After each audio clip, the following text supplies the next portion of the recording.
Hello and welcome. Here is where we talk to some of the best brains in the industry. It's designed to be a long format content. So sit back, relax, and enjoy the conversation. Over to you, Rajesh. Hi, everyone. Our guest today is Kartik Jain. Kartik is Executive Director at DBS Bank, India. He's had an extraordinary career, starting with IIT, then IIM, Cadbury, then working in consulting at KPMG in the UK, coming back to India, building out ICICI-Lombard.com, then CMO at HDFC Bank, and then P&L responsibility for the digital bank at DBS. An awesome career, which we'll dig deeper into, look at some of the inflection points that Kartik has had. So Kartik, the first question that I have for you today is, data, tech, and the customer. These have been sort of the three pillars of your mental models. Walk us through that. Yeah, thanks, Jamit and Rajesh. And before I begin, thank you for the glowing introduction. I think it embarrassed me a bit. I just did what I love doing. So on that note, I really appreciate this forum. I think it's a fantastic idea.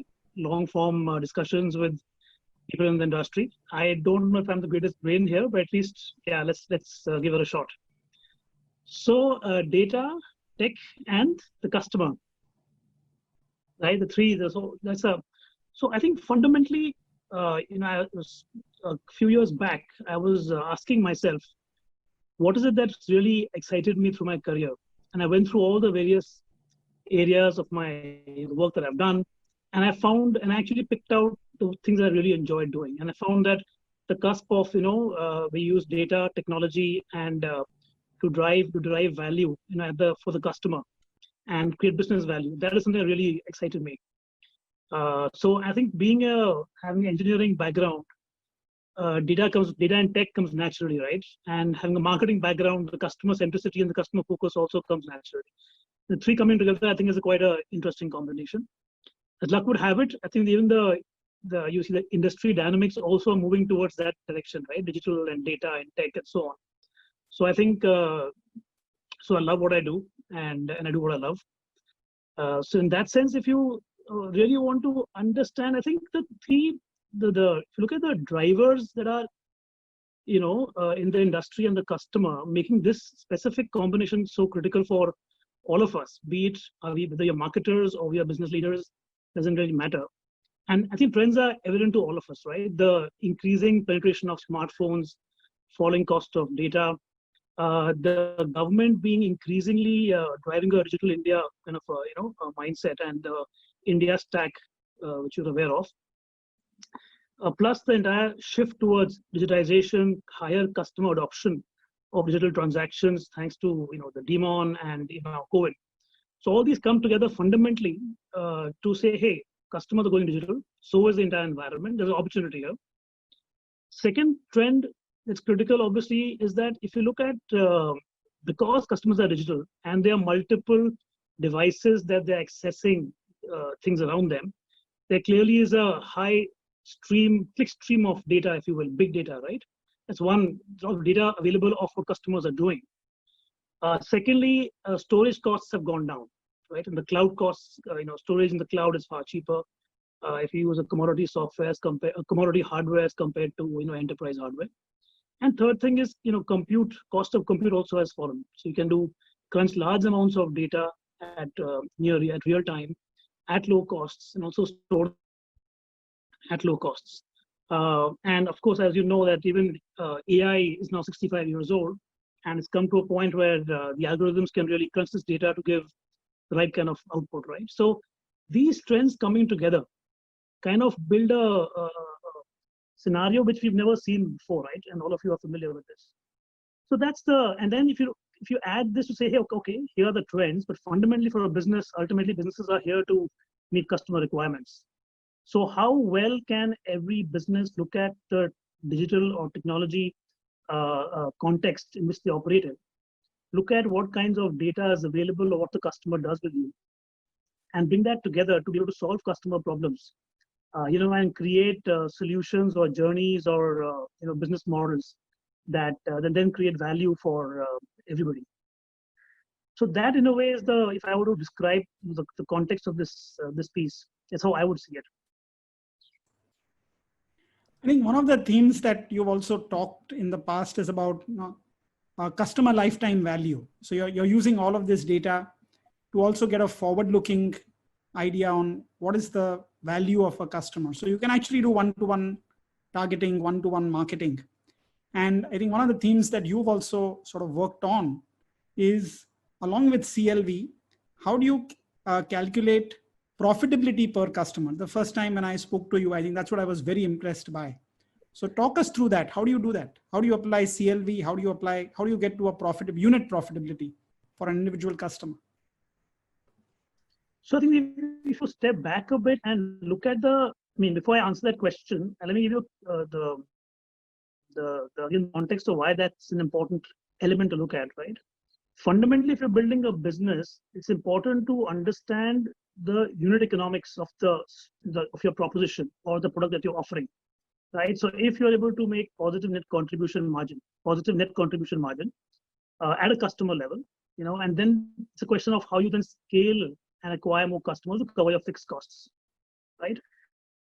So the heart of the entire question is, am I making money, or if you're even losing money, you should know how much money you're making, whether it's a loss or a profit, at a customer, and then the two ways, at a product level and at a customer level, right? If you have a single product, then it is one-to-one. But if you're building your business that has a portfolio of products, right? So clearly, in the focus shifts to a customer level profitability.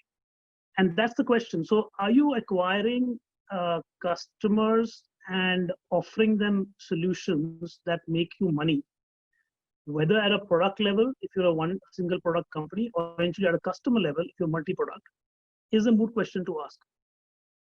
Now, many, like we discussed last time as well, right? One can look at revenue, but if you don't attach the cost element to it, you'll not know what are your, if I will, unit economics at that point of analysis, right? So that is the heart of the entire discussion. So once I know my customer level profitability, then I can define how I want to serve them and what level of service or proposition or offering do I want to give those customers. And it might differ for industries. It might make more sense for, let's say, companies where you can build a customer relationship over time. And the customer can either be the end customer or also be a B2B relationship. But I think every industry has an opportunity to look at the customer revenue, attach a cost to serve that customer, and therefore be able to build the strategies around it. And then over time, align the cost to serve to the revenue, current or potential. So 2 points come there, right? Potential revenue would mean that, okay, a customer lifetime value. So then how do you extrapolate to understand which customers will make you money over time and help you cover your fixed costs? And that's the work that you also have done, right, Rajesh, on your Velvet Rope marketing. And the second piece here is then, if you are able to, arrive at a customer level profitability, there are different kinds of customers, right? Different value that they bring to you. So then you can start to tier or segment those customers, and start to then segment or tier your offerings to make sure that you can reach out to multiple segments. At the same time, be profitable in each segment that you operate in. And then as you incrementally scale your business, you're scaling it profitably. Now you might argue that, okay, there are two kinds of, what you've been talking about, a unicorn versus a proficorn, right? So again, I think it's ultimately even unicorn has to turn a profit eventually. Might be a longer period of time, but they eventually have to. And while they might consciously choose to make a loss because they want to acquire more customers, eventually they'll have to figure out, how do they start to, make money on those customers at some point in time. And the trick is that they have to know at customer level, what is the level of service you can offer and what cost. That's how I see it. So Kartik, I hear you, and I like what you're saying, that you should be able to create a unit profitability per customer because you have multiple products that you're ready to offer. Just a small little, I don't know, part of this equation is, when I'm acquiring customers, it becomes almost impossible to know which customer is going to turn a profit, which are the profitable, which are the which are going to be my loss leaders, etc. How is it when I'm in acquisition stage able to segment and go after a certain set of customers? Or what you're suggesting is that over a period of time, keep an eye out on it and then tailor your strategy. So are you saying at the funnel, at the top of the funnel level, try and narrow it, or keep it broad and then try and segment it? So yeah, so let me answer a question. Before I answer a question, obviously I'm assuming that you know which customer you want to go after. You already done your segmentation. Assume your targeting engine is reasonably strong. But yes, you will have a bunch of customers coming in, right? The key to what you're saying is that when the customer comes on board, what information do I have about that customer to be able to profile and then start to build a potential model, or kind of I define the persona and then I can build a potential. So, for instance, if it's a digital kind of an acquisition, you know what device they're on, right? And that gives you a lot of information. If you're a bank, you get indicative, you can get bureau scrubs, you can get customer declared data, which and the whole even there's lots of information available on third-party sources as well, right? What kind of profile the customer is. So the question really is that at each point of the customer life cycle, initially you may have you have a thin bureau file, you have a thin data file of the customer. But in that thin data file gives you enough information that you can start to draw inferences from. And as you engage with the customer more and more, that data of the customer gets thicker and thicker. The file gets thicker, right? So then you can start to infer more. But to my mind, and from day one, you can ascribe a certain value, potential value. And as you are, if you're a more established business, you already have existing customers, you can apply lookalike and say, okay, if the person of a certain profile is walking in based on my existing portfolio, does this customer look like a potential? What kind of potential I can expect from that customer? So it's interesting. You're saying in many ways, a genome can start getting built over a period of time. You have certain data, more and more data comes in, and that helps you look at it. And exactly. And what you're saying also is right. It fundamentally comes from your three mental blocks, mental models in some way: that data, technology, and consumer. Now, you started your career when I think there was limited data, limited technology, and a lot of consumers. And you when did you pivot, and when did you think that this is it? This triangle has happened, and I think here is where the magic or the money is. So it happens over time, right? And I think it took about 7 to 8 years till I got into, I think, my insurance stint. But it began early. So like I was saying, I began my career in consumer goods sales, right? And used to have a lot of physical order booking. One found, so at that time, the key was, it's a 3-tier distribution, right? There's a retailer, there's a distributor, and there's a warehouse. Of course, the factory is the last one, of course, customer, the manufacturing setup. So if you have to identify what kind of stocks do you need to, so the supply chain optimization, right, if you will, how much kind of stocks do you need? What kind of order do you need to build to your distributor such that the pipeline is flowing smoothly? If you have physical data, there's a certain turnaround time, right, to get that information to the central point. So one found the opportunity that at that time, hey, if I can digitize the entire order booking process at the front end.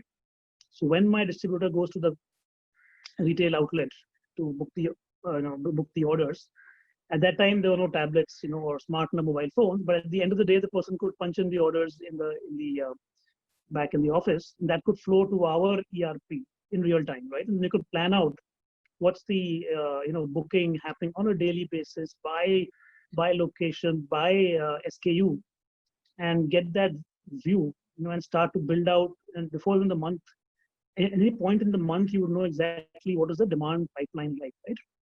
The way to do it was very simple. I said, hey, it's to try and digitize the distributor's front end is a task. So luckily at that time I was in sales. One of my distributors had a software company. I said, hey, why don't you build this software for my distributors? I will give you all the requirements, and I'll make sure that these guys and all my distributors take up your software because it will help them as well. So basically build a standardized distributor software that can be then used. And I used to have 50 distributors in my area at that time. So I began implementing, and that was the thinking, right? So then, of course, then I moved on to a different area. But I caught up with my distributor friend some years later, and he said, "Hey, most of these guys have taken the software; it does work reasonably well, and other countries and markets also are looking at what I've done. So thanks a lot for that." But fundamentally, it wasn't my remit, right? I was a salesman. Physical sales wasn't my remit to build a digital software. Wasn't part of the company's KPI at that time either. This is the mid 90s, right? About 95, 96. But then I think it just came so naturally looked at a solution that was driven by tech. And the second time, I think when that's still B2B to C in some sense, right? I think the customer thing happened when later, when I was a brand manager, I launched the first, if you will, chocolate gifting on the internet for Diwali. And, we reached out and the target audience was NRIs. And, we got orders from all over the world. Some 161 or 150 plus orders from places like, of course, the US and UK and the Middle East, but also Kazakhstan and Fiji. When was this? When was this? It would be, I think, most likely, I think 97 or 98. Right. So interesting. I said, wow, I mean, there are customers, they have needs. If you have a value proposition, even online, they will pay through their credit cards. And, so e-com works. And, I often think that if I had the, what do I say, the entrepreneurial risk-taking, mindset like Rajesh has at that time, I would have, been a different direction by now, right? But anyway, so I think then that's where Rajesh, I couldn't hear you. I think you were saying something? I was saying that essentially that probably would have been too early. I think a lot of people tried in the late 99, 2000 era and failed. We didn't have the customer right. digital at that time. Correct. So I think one realized that, hey, one can build technology-led solutions that solve for a customer challenge. And then that's what triggered me, later to launch probably sold the first paperless insurance policy in the country, general insurance. And it took off. I mean, one was when you built the platform for the first time, and I still remember when the first policy got sold, right? And the platform was showing us real-time data. We were like amazed. Wow, people can actually buy a home insurance. People out there wanted to buy a home insurance online. Amazing, And then of course, one built out the entire business. So, in fact, in there, the point about data and customer, when we began that portal at the beginning itself, we made sure that because there were multiple products to sell, we built a customer login and to show customers all the other products. So one can then build a profile and start to cross-sell the whole range of protection solutions. That's when I realized that, look, I think it's, the ability to cross-sell to a customer of one then became very relevant. So if somebody has taken, let's say, health insurance, what's the next product to sell to them? And that's when the data piece, the penny really dropped. That, look, if you can have a analytical approach and then build those, cross-sell campaigns direct to customer, where they already have a digital platform where they can engage with you. And if you can position the next product appropriately, you can get, deeper penetration, wallet share, and higher product per customer. And that's really the next phase of my career where, looking at overseeing analytics, customer analytics, and using, in that sense, big data to try and build recommendation engines and reach out with the next best products to customers. So I think that's where the whole circle, the whole circle is complete over time. Technology, customer using it to solve customer problems, challenges, delivering solutions to create business value, and then the overlay of data to drive greater customer engagement and cross-sell. But there's one thing which sort of stands different in this data tech customer triad. That was your work in the UK at KPMG. What happened there? So that was 2000, right? When the world was trying out different things, and .com boom was at its peak. And that's when so I had a chance to work in strategy consulting, and we were doing e-business strategy, and it was between my FMCG days and my insurance days, and it was very interesting because the two parts. One of course was one of course is that you were doing you're consulting for various sectors at various levels. And here I was actually a large e-business strategy project for a shipping company. A few months after selling consumer goods and chocolates, I was giving e-business strategy to the global board of a shipping company. But more importantly, in consulting, what really came out, what I realized was that the key resource in consulting are the people. So the importance of training the team appropriately, managing team productivity, and more importantly, being able to manage also client expectations. What you actually also pick up in a consulting environment, apart from, of course, the whole approach of delivering a strategy project, etc., and project management is critical. But you also learn a lot of softer aspects as well, which typically you may not come across in a let's say a consumer goods business, because there the product is a physical product and quality is defined at the factory. But in consulting, the product is intellectual capital, right? What you deliver and the individual, and that you have to really control the quality of that delivery by a lot of training and so on. So interesting. It was an interesting stint. I came back to India. I think the time the insurance sector was opening up, the chance to work in that sector, and that's when I really got hooked on to BFSI, and I've been there ever since now, almost 18 years. So just thinking, tell me. No, I think that's why. So I think in BFSI, the whole, the triad of data, tech, and customer come together very, very well. Yes, it does. And it's been very interesting that you've come into BFSI and the triad comes very well. And often, let's say FMCGs of the world, they probably struggle to understand what you guys are doing in the BFSI. So much tech, and you all are able to get each consumer and trying to understand a lot of it. In the FMCG side, in many ways, the consumer is a faceless, invisible person. Does this kind of triad work well within the FMCG side? Is it something that we can apply? Is it something that we can do? Or FMCG should just shrug and say, "Hey, doesn't work for me." How does this work? So I think there are two customers that they have, right? One, of course, is the entire distribution channel. So like I said early on, right? So digitize the entire channel so you can really manage and optimize that very well. So clearly their data and tech are already working for FMCG companies, right?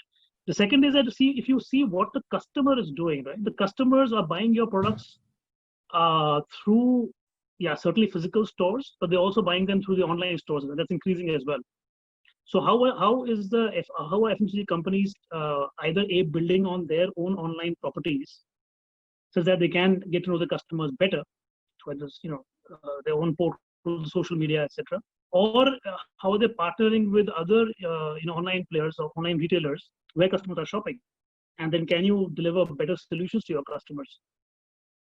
And there's a lot of data out there, right? Of course, the retailers might not want to share all the data, but that's the difference. So how do you work closely with them to show them the benefit so that you can optimize the stock availability for different markets, different locations, optimize it, and also look at customer trends. So data can be used very well to understand what are the current customer trends, which kind of products are coming up at the fringe, and are you therefore being proactive and ready to build out your product portfolio. So to my mind, there are lots of opportunities there as well. And if you're able to build a kind of platform where customers can come on board, people who like you, and engage with them in different ways, it can be used also to get to test out concepts, get direct customer feedback, and also build out a community. And the one big difference, Kartik, is building on what Jain asked, is that in the world of FMCG, it's essentially one is to many. Okay, you're not really building the one-to-one relationships. While at Lombard, at HDFC Bank, at DBS, you're building these one-to-one relationships because of the data that you have. So can FMCG companies, should they think about getting to know their customers better, or it's just this mass that is out there? We can get data on, which geographies are doing well, etc. But the customer is still anonymous and faceless. So will that change, you think, going forward? I don't think much, because the difference is that do you have direct, you're right? So, BFSI, you have direct customer connect, right? Customers come to you directly, can come to you directly, of course, through digital channels, digital platforms. For an FMCG, unless you build your own retail business, you will not have direct customer connect.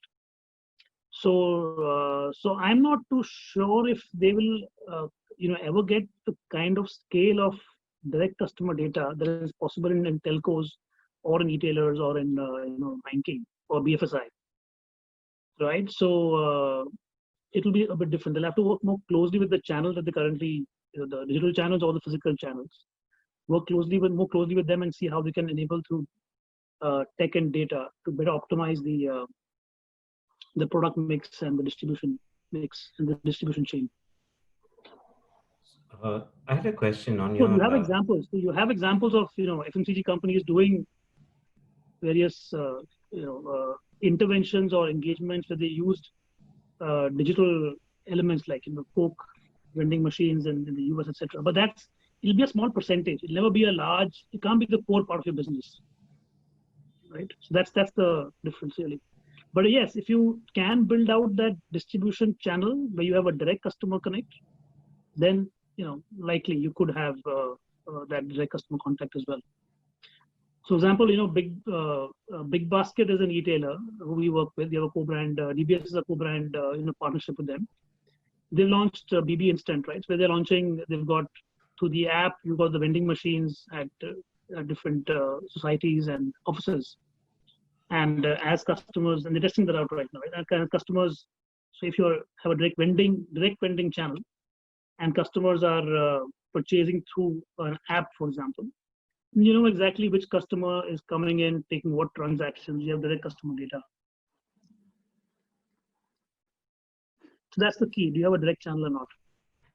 It's interesting when you say data, tech, customers. See, data and tech, I think intuitively you can still manage, you can hit your way through and get a lot of insights, and you can experiment, fail, etc.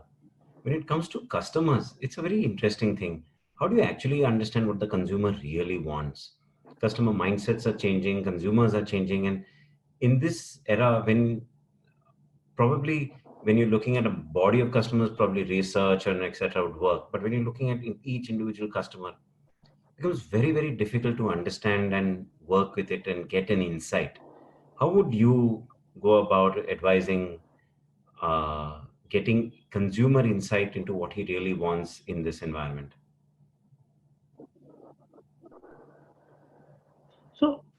So there are a lot of conventional research techniques available, right? But I would do one simple thing, just a simple hack.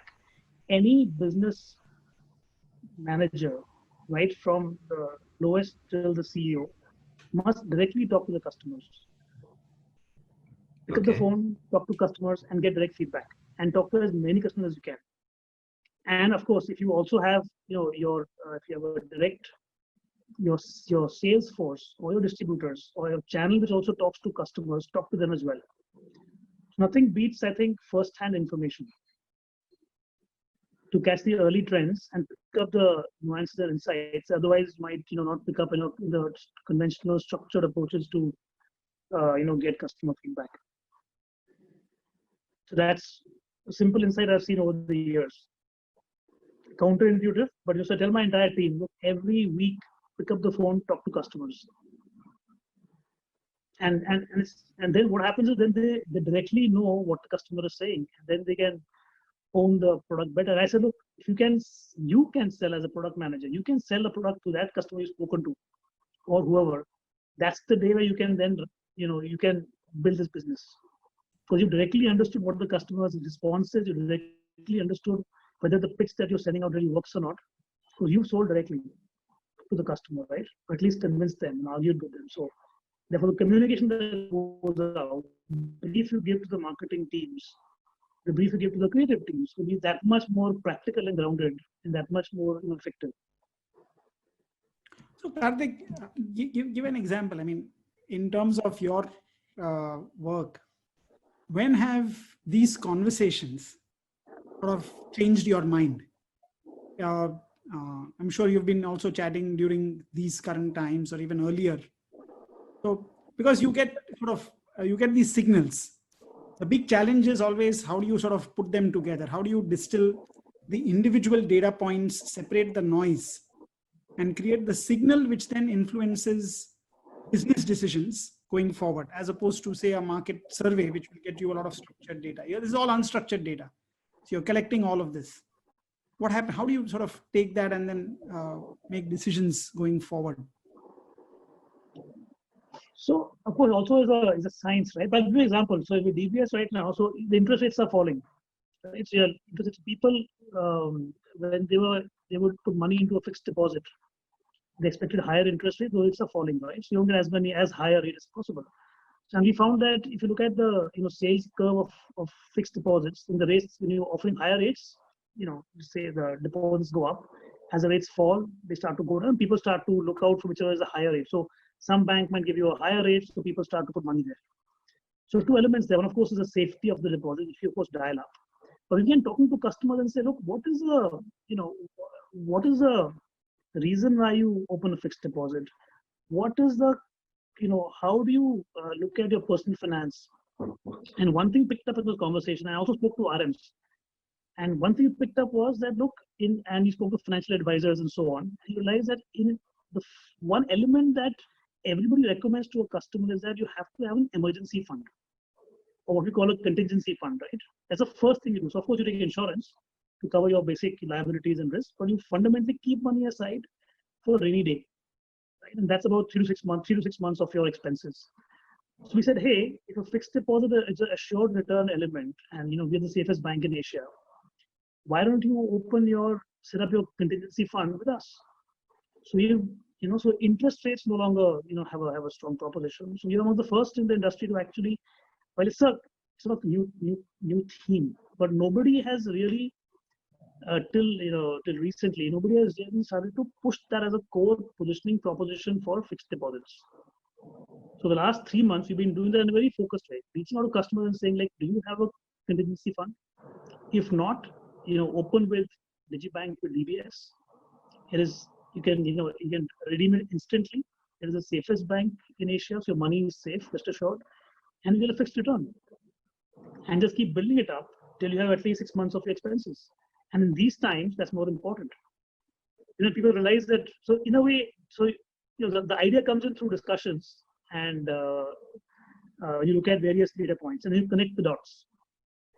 Right? I think it's a great point. I think this is not something which would have come from a customer need, which a survey would have shown up. But essentially, what you've done is taken the inputs, probed deeper into what they are saying, and then actually created a product to satisfy the sort of unexpressed need, but the need which comes out in conversations. They're not.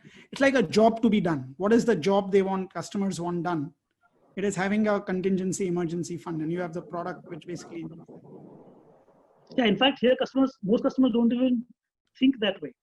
Yeah. If you're a mature investor and have had a financial advisor advising you, the first thing when they make your financial plan is ask you to do this. But most customers, who don't have a advisor, would not even look at it that way. So there are two parts to our campaign. We've been creating awareness and educating customers to say, look, why it's important to have a fund in the first place, and then say, okay, why should you open that contingency fund in a fixed deposit and not necessarily say a debt fund, etc., which will take a couple of days to liquidate. In a fixed deposit, why with DBS? So it's like a layered. So we've been building a layered campaign around this, and sustained communication. So to the point that Jain said, people may not know that they need this. So you have to also educate them, right? And it's working pretty well. So our average ticket size has gone up dramatically, and so people are actually putting while the sales that we had when the interest rates were highest, what we have now, those haven't recovered fully, but the ticket size has gone up significantly. So people who got the idea are now putting more money in their fixed deposits. That is quite an interesting, leadership hack in some ways. Keep talking. Five people a week. That's all you probably require to get your next product idea that can really propel you. Yeah. And the people could be the customers, could be your industry folks, as well as your channel. Talk to them and directly talk to them. That's when you get the insights. Keep talking. Keep talking. The other thing is when you're building a digital environment or a digital service or a product, I think you've had some experience. And where is it that now, then as a manager and now as a leader, what is it that you think is extremely important for you as a leader to do so that your team is consistently looking to build these new products, etc. Because best ideas probably come from those who are younger to you. The best solutions and the latest tech come from people who are younger to you. What is the kind of culture, what is the kind of hack that you think worked for you and that you always seek uh, to do when you're dealing with your team?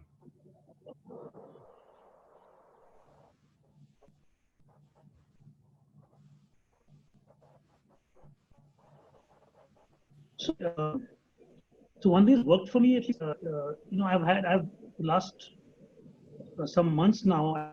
I'm making the point to have. All of us have team meetings, but make sure that it's every weekly rhythm that we have a regular team, weekly team meeting, and in that, ask everybody for feedback or thoughts. Very often, what happens is that when you have a meeting, the people have ideas, but they don't.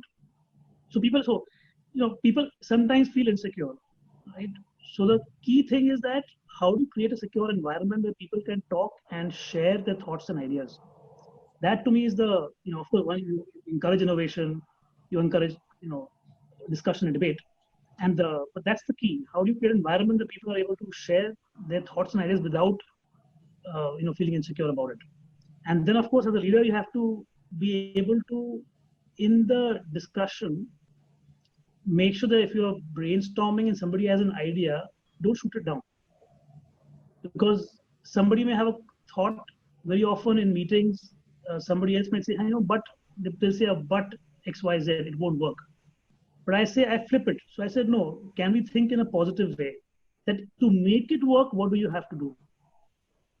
So you may have an idea, which may not be fully baked, right? And in the seed or concept stage, you might think that it's not going to work.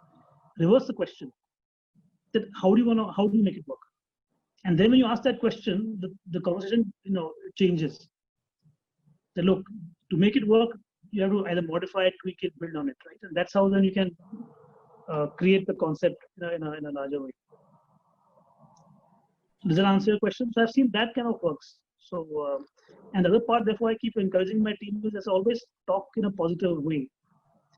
And something I picked up from one of my earlier bosses, right? The words you use are they reflect the way you think. So somebody will say, I will try and do it. Do it, like Yoda, right? Do it or don't. Either you do it or you don't. You don't try. Do or do not. There's no try, right? Or they say, hopefully it'll get done. I said, will it get done or not? Or then they say, it's not going to happen. I said, okay, how, if you have to make it happen, how would you make it happen? Maybe you won't pick the idea up, but at least think in a positive way. So if that's the, again, just a behavioral way of getting more out of the team. And therefore, what we also say in DBS is, do you have a growth mindset or a fixed mindset? So how do you encourage a growth mindset in people so that they think in a more, they think agile, they think flexible, they think openness to change. That's a critical piece, and therefore being able to give them that, if you will, the environment where they can, obviously fail, but also from an idea perspective, like you said, share the ideas and build on those ideas rather than just assume that you can't share idea, or B, even if you do, it won't work. So you encourage them. Look, Kartik, on this growth and fixed mindset, I mean, DBS is a very large organization headquartered in Singapore. How do you in India essentially get that that growth mindset going?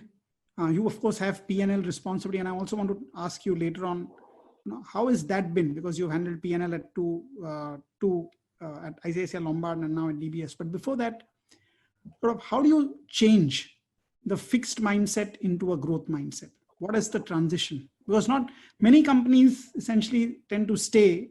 They think they have a growth mindset, but most often not. It's a very rigid culture, especially as you grow larger and larger.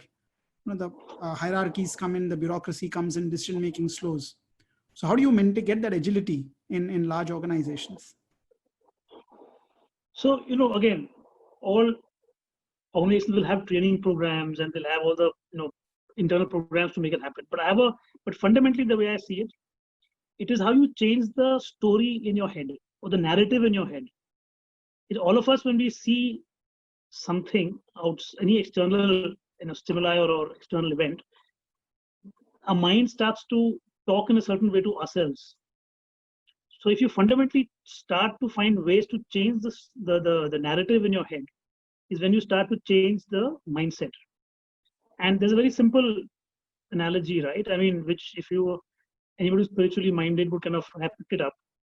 Fundamentally, external change, external stimuli, and your reaction to it are two different things.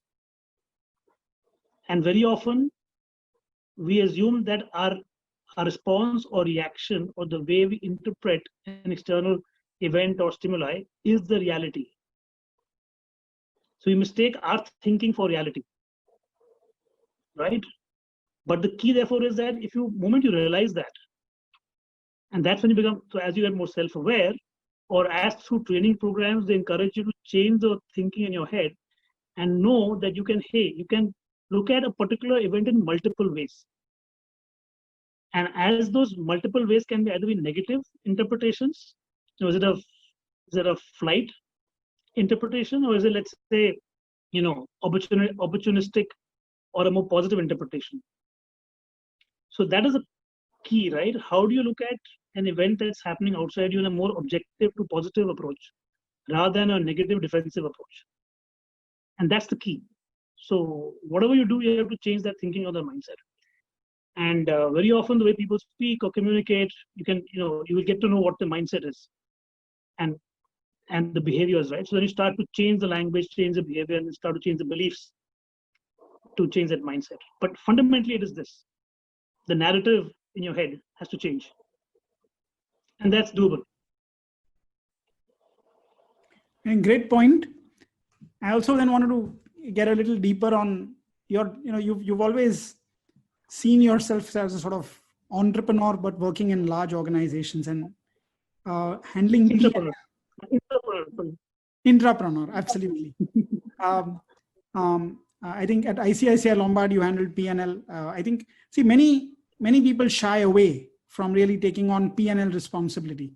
So what made you do that, and how has that experience been different from just running business as usual? What are the additional responsibilities you have to look when you're talking P&L?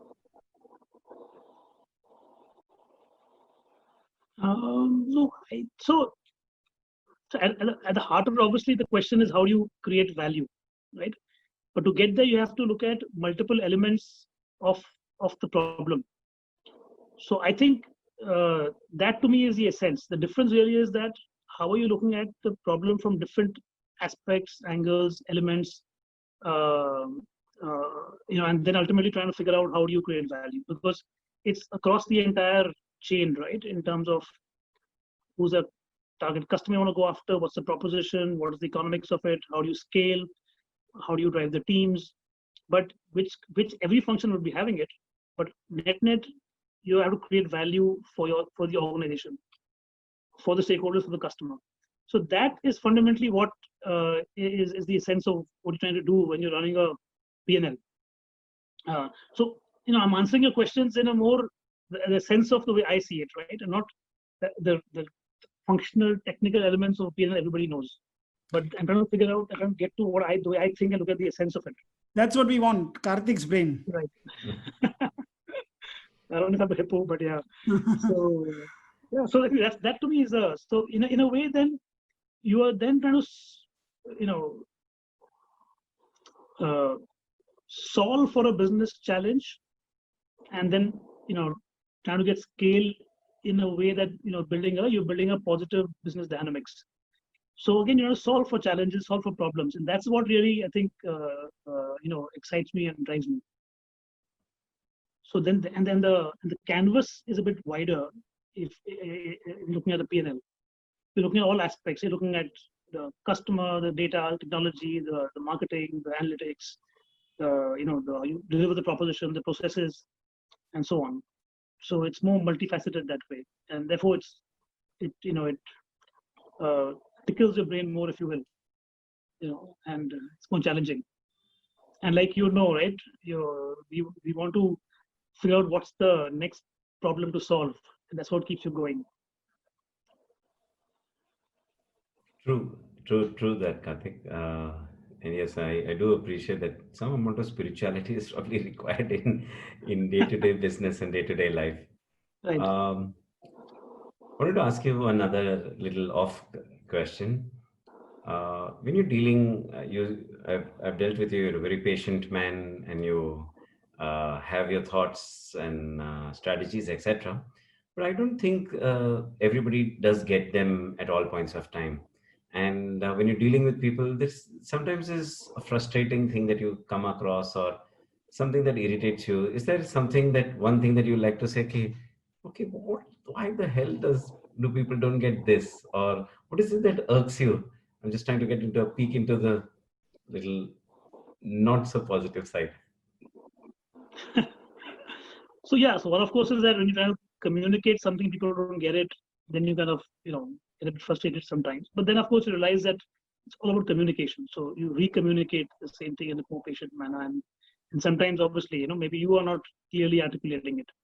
But another thing that really irks me is that, and I guess most entrepreneurs would experience that, right? Is that when you're trying to get something done with urgency, and the processes or the bureaucracy or the various hoops that you have to jump take time and start to delay the entire process.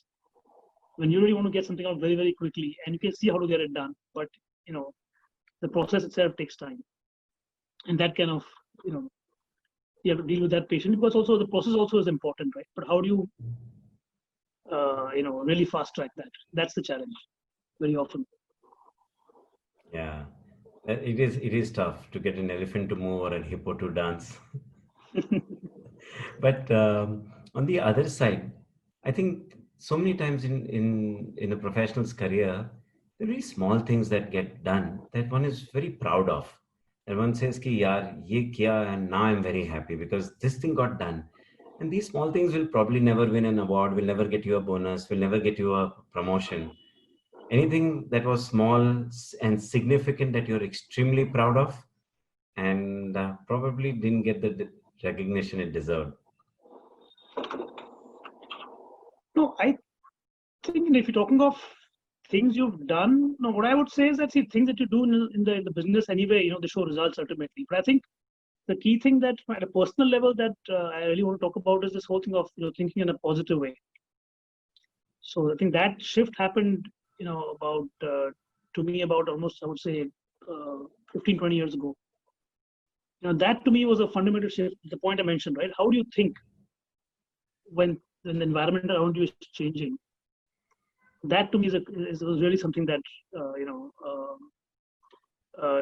it really struck me once, where you realize that the choices that you make and the way you articulate your reaction to the environment is actually in your control. Was this a specific incident, or was it a boss, or was it, how did it just flipped one day? Yeah, it happens over time. Multiple things that come together.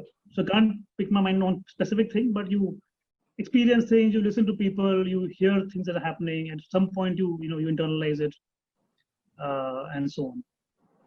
But yeah, I think at this point there was some. I think it also happened. There was some training program I'd gone for, and they had a little exercise where they make you do some role play, and you really figure out that, hey, the way you are reacting to the same situation, different people reacting different ways, right? And then you realize that, look, you can think in different ways, and the way of thinking can be more positive, more of a growth mindset, more agile, more adaptable. And and there's one more interesting thing that I came across is that after that, Sun Tzu in The Art of War, right? So there was some translation that I was going through, and it was a very interesting statement. The approach is that you have to be like a natural organization. And he gave example of ants, but the sense was, he said, the natural organization always evolves to survive. And the three things that it needs to do: one is be clear of the purpose. whether you're winning a battle or war or whatever. What's your objective, right? Second is be open to data that comes to you as to where are you against the objective, right? So whatever information, you have to have data sources, and so constantly look at what's coming to you, but be very open and realistic about what you're seeing, and then be objective of whether you are on track to your objective or not. But third is the most important. The third is to be open to be able to adapt and change your course, almost ruthlessly, if you will. If you find that the data is showing that you aren't heading towards your objective, then change what you're doing, who you are, etc., and what the team is doing, to be able to again align to your end goal. Not easy to do. And if you read about Alexander, you find he used to, in his battles, that's what he would do, right? Obviously, he had to win the battle, right? But he had a strong army of spies who would figure out what's and he would know exactly, and that would give him the insight of what he needs to do to win the battle, and he would do whatever it took to win the battle. In fact, it's fascinating. The three things that you said, if I sort of paraphrase them a little differently and link it back to what you said, what we discussed in the beginning, the data, tech, and the customer. If you think about it, the purpose is the customer. Really, we are all working to serve the customer. Right. Then you get the data. Okay, so you're saying open to data, the objective, basically you're collecting data. And then you're using the technology to, in a way, change and adapt how you engage with the customer, because it's very hard to have the human interface all the time. I mean, technology now plays a key role. So the data tech customer sort of meets Sun Tzu. Yeah, superb. I think I love that. Yeah, I'll probably use that next time. Brilliant. That's a great way to close the loop. Fantastic. And ultimately create value, right? That's for the customer and for yourself and for the organization.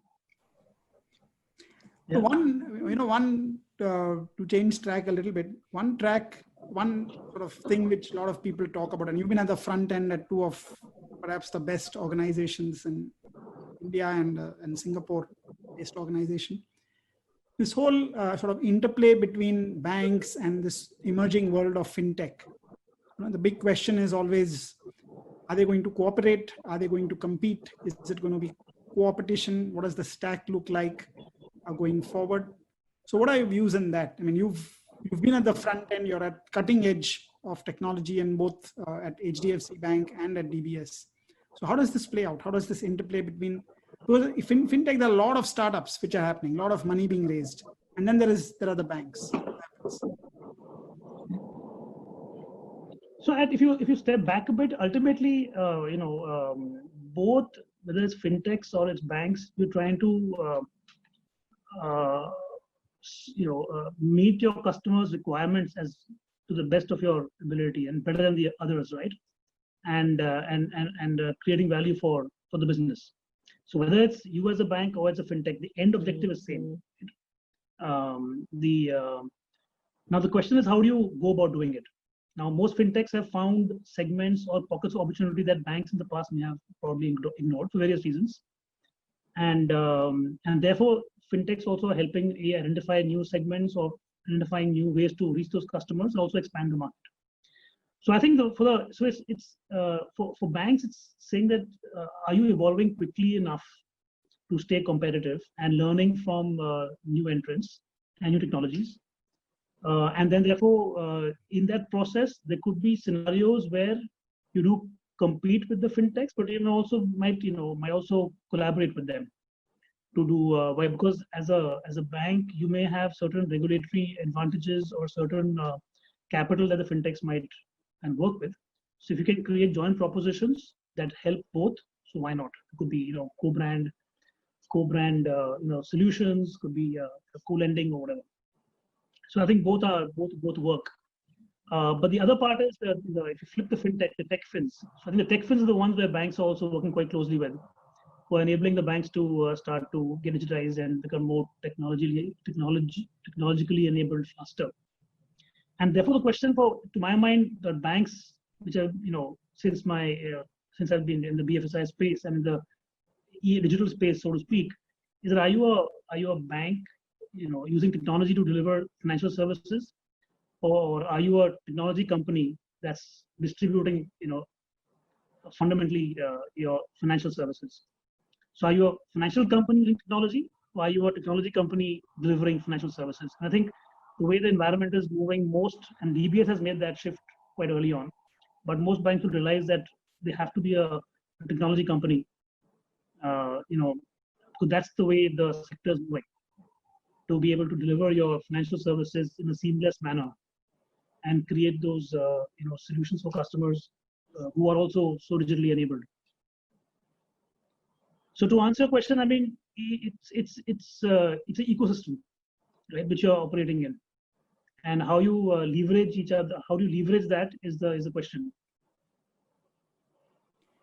And I guess a lot of this is like, I think as happens in sort of life, is a lot of it is iterative also. I mean, you're doing experiments.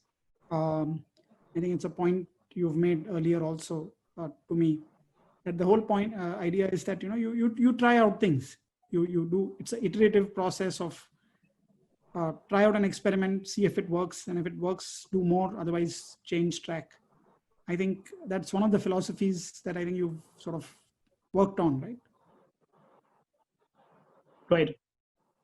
Yeah. So are you asking, you want me to comment on that, or what? Yeah, I mean, I think it would be great to have you build on that. I mean, I think it's great advice also for people who are starting off in their career, because many times we sort of expect instructions to come down, have a definitive map. In a way, what you're saying is, work with a compass. Directionally, you know where you want to go, and then you iterate and you learn. Right. One thing I found is exactly, so, you may have obviously, if you're building a business or you're running a business, you already may have a great idea which is working well for you. But to grow, what I've found has worked the best is keep listening to customers. So, for example, one great insight was, you sit at the call center. You can talk to customers yourself, but if you stay at the call center and listen to incoming calls, that's huge learning. You know exactly what the customer's gaps they are facing and what they want, right? So if you're close to your customer and you keep seeing what are the opportunities and you keep on iterating and then growing, is what I've found has worked very well. While you may have a big idea, but when you launch it, you might find that it needs to be fine-tuned and sharpened. That entire cycle, right? If you will, the customer data and tech, if you create a virtuous cycle from that, listen to your customers yourself directly, and that'll give you the insights you require to, and use, of course, the bigger, the data as well, and then use that to constantly sharpen the proposition and evolve. So I totally agree with you, and I've seen that's helped me throughout whatever I've been doing. And of course, again, it's the fail fast is anyway what all of us are aware and speak about. But to me, that's how fundamentally it is that listen to your customers, get the insights, connect the dots, and run the experiments, and whatever works, you keep scaling up. Is there one sort of big tech trend that you're seeing, which you think is very, very important for a business to sort of capitalize on? Essentially, data tech customer. How does it sort of evolve from here? So okay, again, I won't give the conventional answers of machine learning, AI, and all that. But fundamentally, if you look at all that put together, it's all about relevance. So, are you relevant to your customer in whatever you do, in your value proposition, in the way you deliver your services, in the way you communicate, engage, etc.? Are you relevant? And that's the sense of that trend is getting the customer, and that trend is getting, obviously more and more accentuated, because the customer is now seeing that whichever platform they go to, because as platforms advance, they've got the technology and the data, etc., and the machine learning and the AI behind it. But the customer is getting used to a contextual, relevant experience. So the ability for you to deliver that relevance always was there, right? Even for a relationship manager, when you engage with a customer, you have to be relevant to that customer. But with data and tech, the customer now is expecting it even more so across all the platforms, whether it's an individual, whether it's a human or a tech platform. Okay, so they're expecting that high touch, even in the high tech interface, right? So, the typical physical model is high touch, and maybe low tech, and the digital model is maybe high tech and low touch. But now they're expecting high tech and high touch. Man, I want it all, and that's the essence. To me is a trend that's getting just more and more accentuated. So, and therefore that's where data really helps, and so is technology, and that's how how you deliver that to the customer. Yeah. Is that Rajesh? I think you're on mute. Rajesh, you're on mute. Yeah, I think Jamit has a question for you. I think perfect. I think No. I'm good. I'm good, Rajesh. I think it's been a great conversation. One last question for you. I think you tend to think very deeply about a lot of things. I think that element of sort of combining a little of the spirituality, the positivity in thinking, I think it's been great listening to that. So what would be the advice that, say, Kartik 2020 would give a Kartik of 1995?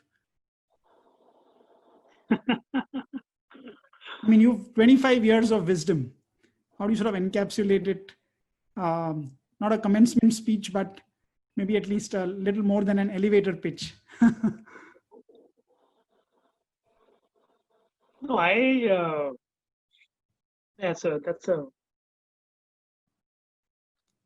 so I think the one thing, not just Kartik of 95, but all of us need to always keep in mind is gratitude. Be grateful.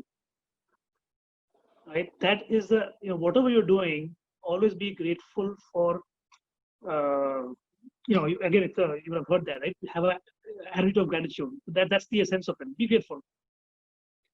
And then once you have that, whatever you're faced with, whether individually as a person and business or whatever, if you're grateful for what you already have, then you are able to continue building on that. So whatever part of the cycle you are in, whether you're in a trough or a peak, be grateful, and that will help you create the foundation for then being positive and having that agility and growth and adaptability. That's the foundation. On that note, Kartik, fantastic conversation. I think lots of takeaways. I think we started talking about, of course, tech and the world of marketing tech, etc. But I think there's so much of life lessons that you've given, I think, which are going to stay with at least me.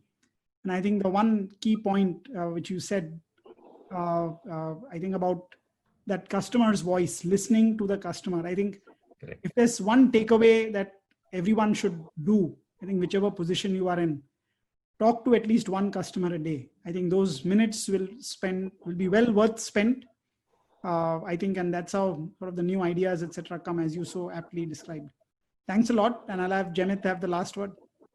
Yes, it's quite interesting, and the gratitude that you talk about comes in, and it comes into the humility that you show, and it comes in directly from the ability to then allow people in meetings to speak, and therefore have the humility to actually talk to customers on a regular basis, as opposed to, yes, I know everything.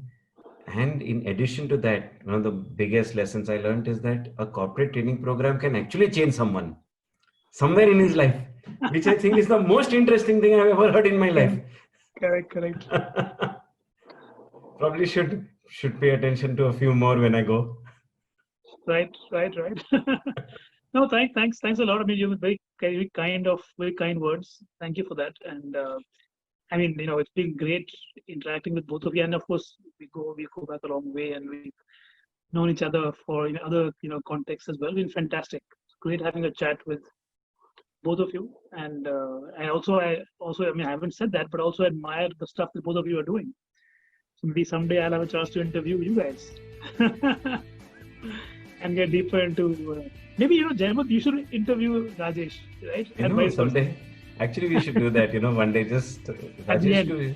Yeah, we should talk about Proficon. That's the thing we got to learn from him.